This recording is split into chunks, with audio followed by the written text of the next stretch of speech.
व्यंग शब्द सुनते ही एक ही नाम मन मस्तिष्क पर छा जाता है और वह है हरिशंकर परसाई। ऐसा नहीं कि उनके अलावा किसी ने व्यंग विधा में योगदान नहीं दिया।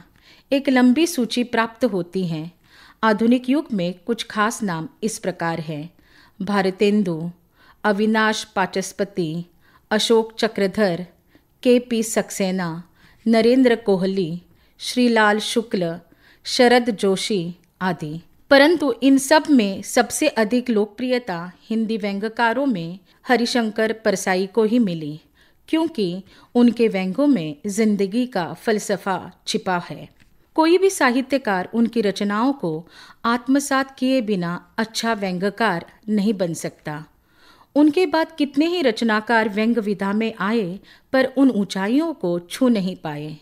वे हिंदी के पहले रचनाकार हैं जिन्होंने व्यंग्य को विधा का दर्जा दिलाया, उसे हल्के फुल्के मनोरंजन की परंपरागत परिधि से उभार कर समाज के व्यापक प्रश्नों से जोड़ा। उनके व्यंग्य हमारे मन में गुदगुदी ही पैदा नहीं करते, बल्कि उन सामाजिक वास्तविकताओं को आमने सामने खड़ा करते हैं जिनसे किसी भी व्यक्ति का अलग रह पाना लगभग असंभव है। परसाई जी ने समाज की सच्चाइयों को उजागर किया, उन्हें बारीकी से समझा। खोखली होती जा रही हमारी सामाजिक और राजनीतिक व्यवस्था में पिसते मध्यवर्गीय और निम्न मध्यवर्गीय मन की सच्चाइयों को बहुत ही निखट से देखा और लेखनी के माध्यम से उनकी समस्याओं को उजागर किया। उनकी भाषा शैली में खास किस्म का अपनापन रहा, जो पाठक को हमेशा प्रभावित करता रहा। सबसे अधिक प्रसिद्धि उन्हें एक सफल व्यंग्य निबंधकार के रूप में मिली।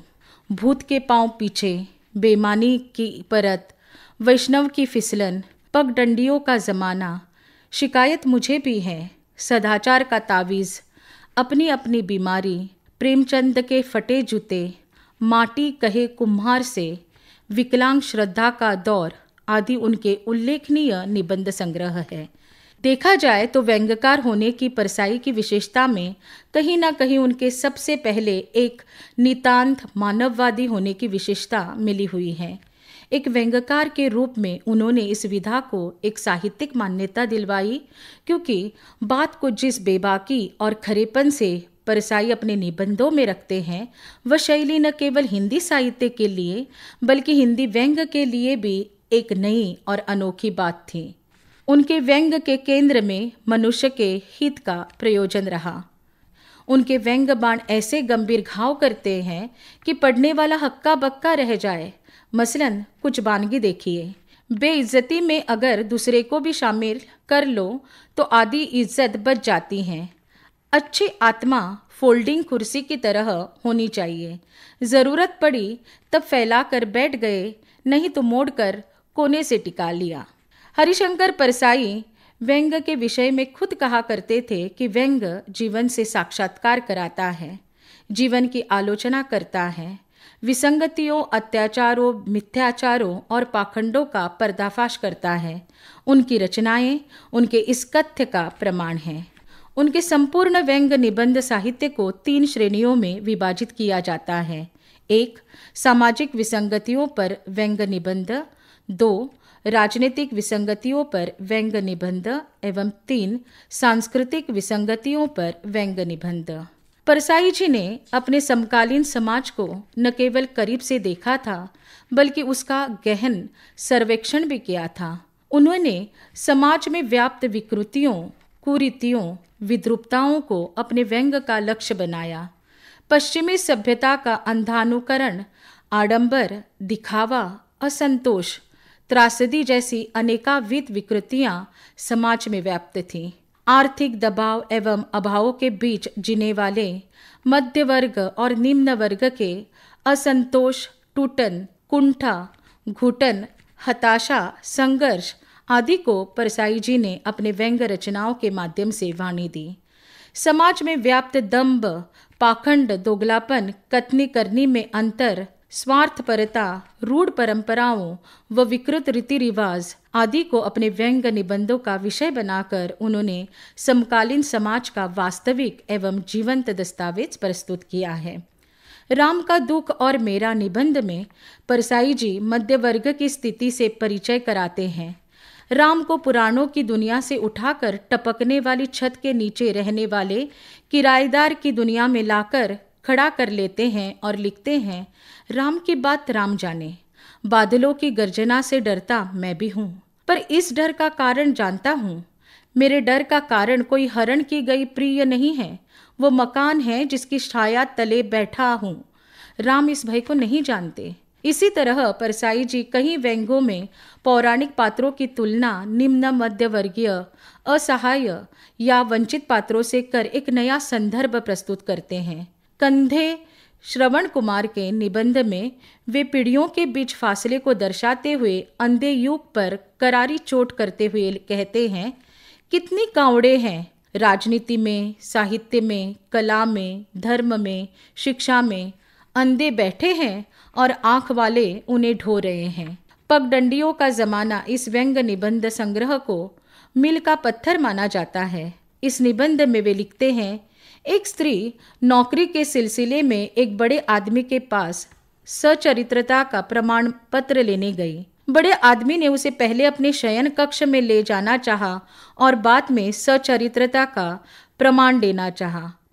सड़ी सुपारी की संस्कृति निबंध में धार्मिक मान्यताओं पर प्रश्न चिन्ह लगाते हुए कहते हैं, सोचता हूँ जिस संस्कृति की इतनी महत्ता है, जिसका दर्शन संसार भर में श्रेष्ठ समझा जाता है, जिसके धर्म और दानशीलता की कथाएं दुनिया में फैली हैं, उसके सामाजिक जीवन सड़ी सुपारी कब घुस पड़ी। ऐसे प्रश्न उत्पन्न कर वे पाठक के मन मस्तिष्क को झकझोर देते हैं। परसाई के रचना संसार का कैनवस इतना व्यापक है कि उनके निबंधों को पढ़कर हम केवल साहित्यिक आनंद की अनुभूति ही नहीं प्राप्त करते हैं, बल्कि देश विदेश की अत्यंत सूक्ष्म से सूक्ष्म एवं संवेदनशील जानकारी भी हासिल करते हैं। अनेक देशों के संविधान, वहाँ की संस्कृति, शासन तंत्र और सामाजिक राजनीतिक स्थिति की व्यवस्थित जानकारी बहुपठ और बहुश्रुत परसाई के पास ही हो सकती है। इतिहास, राजनीति, पत्रकारिता, समाजशास्त्र, इतिहास, पुराण, साहित्य जैसे न जाने कितने ही संदर्भ उनके व्यंग्यों में आ जाते हैं जो उनके कथ्य की पुष्टि कराते हैं। इससे यह प्रमाणित हो जाता है कि उन्हें कितने विषयों का ज्ञान था। यह उनके गहन चिंतन मनन का प्रमाण है। गंभीर से गंभीर बात को रोचक बनाने की कला में भी परसाई जी का हाथ पकड़ने वाला कोई नहीं। उनकी इसी खासियत को मद्देनजर रखते हुए डॉक्टर श्याम सुंदर दास उनकी रचनाओं के संदर्भ में लिखते हैं, विश्व का एक भी राष्ट्र नायक या राजनेता ऐसा नहीं है जिसने मानवीय संघर्ष को बढ़ाने या कमजोर करने में अपनी भूमिका निभाई हो और परसाई की दृष्टि के सामने न आया हो। दूसरे महायुद्ध के बाद से आज तक जितने भी अमेरिकी राष्ट्रपति, ब्रिटिश प्रधानमंत्री, सोवियत राष्ट्रपति और पार्टी सचिव या प्रधानमंत्री हुए, उन सब के बारे में परसाई ने लिखा। यह संदर्भ इस बात की पुष्टि करता है कि उनकी नज़र राष्ट्र के साथ साथ अंतर्राष्ट्रीय स्तर पर होने वाली गतिविधियों पर भी थी। इसलिए उनके द्वारा लिखित राष्ट्रीय एवं अंतर्राष्ट्रीय राजनीतिक व्यंग्य साहित्य इतना सारगर्भित है कि उन्हें व्याख्यायित करने की जरूरत नहीं पड़ती। उनके निबंधों की और एक विशेषता यह भी है कि वे कल्पित नहीं हैं। इन निबंधों में चित्रित घटनाएं और पात्र वास्तविक हैं, इसलिए उनमें तर्क है, कपोल कल्पित कहानी नहीं। परसाई चेतना संपन्न होने के साथ साथ अपने कर्तव्य के प्रति प्रतिबद्ध भी थे। कहा जाता है कि उनके व्यंग लेखन से कुछ लोग इतना बौखला गए कि उन्होंने परसाई पर बौद्धिकता से नहीं, उन्हें शारीरिक आघात पहुंचाने के उद्देश्य से हमला किया। इस घटना से भयभीत होने के बजाय निर्भीक परसाई जी ने लिखा, मेरा लेखन सार्थक हुआ। अपनी अपनी बीमारी संग्रह में उन्होंने देश में व्याप्त असमानता की खाई को दर्शाते हुए कहा है, एक व्यक्ति जिसे 2 वक्त की रोटी नहीं मिल पा रही है, दूसरा वह है जिसे यह चिंता है कि मैं टैक्स कैसे बचाऊं। इस देश के उच्च लोग टैक्स की बीमारी से मरते हैं और काफ़ी लोग भूख से। विकलांग श्रद्धा का दौर, जिस संग्रह के लिए उन्हें साहित्य अकादमी पुरस्कार से सम्मानित किया गया, इस संग्रह के माध्यम से उन्होंने अनगिनत परतों के नीचे दबे हुए सत्य को उद्घाटित किया है। इसलिए वे कहने के लिए मजबूर हैं कि श्रद्धा पुराने अखबार की तरह रद्दी में बिक रही है। उनकी और एक विशेषता यह भी है कि वे रोज़मर्रा के सामान्य से सामान्य घटना को विश्व धरातल पर होने वाली गतिविधियों से जोड़कर सोचने के लिए विवश कर लेते हैं। अंत में हम यही